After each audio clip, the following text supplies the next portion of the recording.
Republic ദിനാഘോഷത്തിന്റെ ഭാഗമായി സംസ്ഥാനത്തും വിപുലമായ ചടങ്ങുകളാണ് നടക്കുന്നത്. അതിന്റെ ഒരുക്കങ്ങളൊക്കെ ഏതു തരത്തിലാണ് എന്ന് നോക്കാം. അനുരാഗുണ്ട് തിരുവനന്തപുരത്ത് നിന്നും കൂടുതൽ വിശദാംശങ്ങളുമായി.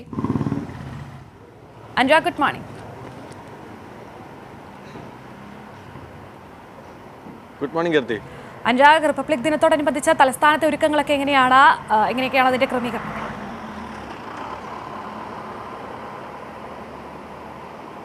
പതിവ് പോലെ സെൻട്രൽ സ്റ്റേഡിയത്തിൽ തന്നെയാണ് ആഘോഷങ്ങൾ നടക്കുക. എല്ലാ ഒരുക്കങ്ങളും പൂർത്തിയായിട്ടുണ്ട്. ഗവർണർ ആരിഫ് മുഹമ്മദ് ഖാനാണ് ദേശീയ പതാക ഉയർത്തുക. 8:30 ഈ പരിപാടി നിശ്ചയിച്ചിരിക്കുന്നത്. അതോട് 8:30 തന്നെ ഗവർണർ ആരിഫ് മുഹമ്മദ് ഖാൻ ദേശീയ പതാക ഉയർത്തുന്നതോടുകൂടി തന്നെ ഈ റിപ്പബ്ലിക് ദിനാഘോഷങ്ങൾക്ക് തുടക്കമാകും.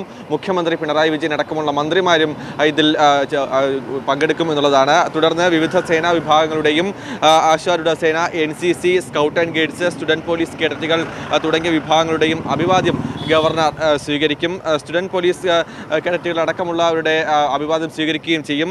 റിപ്പബ്ലിക് ദിന സന്ദേശം, അതിനുശേഷം റിപ്പബ്ലിക് ദിന സന്ദേശം ഗവർണർ നൽകും. മുൻവർഷങ്ങളിലേതുപോലെ തന്നെ വായുസേന ഒരു ഹെലികോപ്റ്ററിൽ പുഷ്പവൃഷ്ടി നടത്തുകയും ചെയ്യും. അതൊരു കൗതുക കാഴ്ചയാവുകയും ചെയ്യും എന്നുള്ളതാണ്.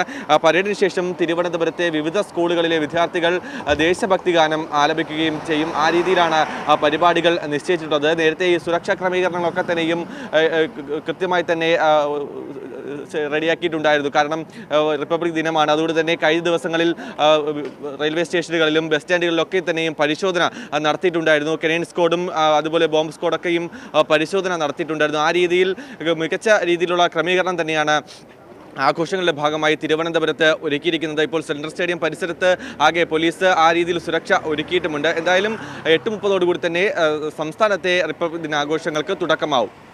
ശരി, അനുരാഗാണ് വിവരങ്ങൾ നൽകിയത്. എന്തായാലും സംസ്ഥാനത്തും വിപുലമായ ചടങ്ങുകളാണ് നടക്കാൻ പോകുന്നത്. അതിന്റെ ഒരുക്കങ്ങളെല്ലാം തന്നെ പൂർത്തിയായിട്ടുണ്ട്.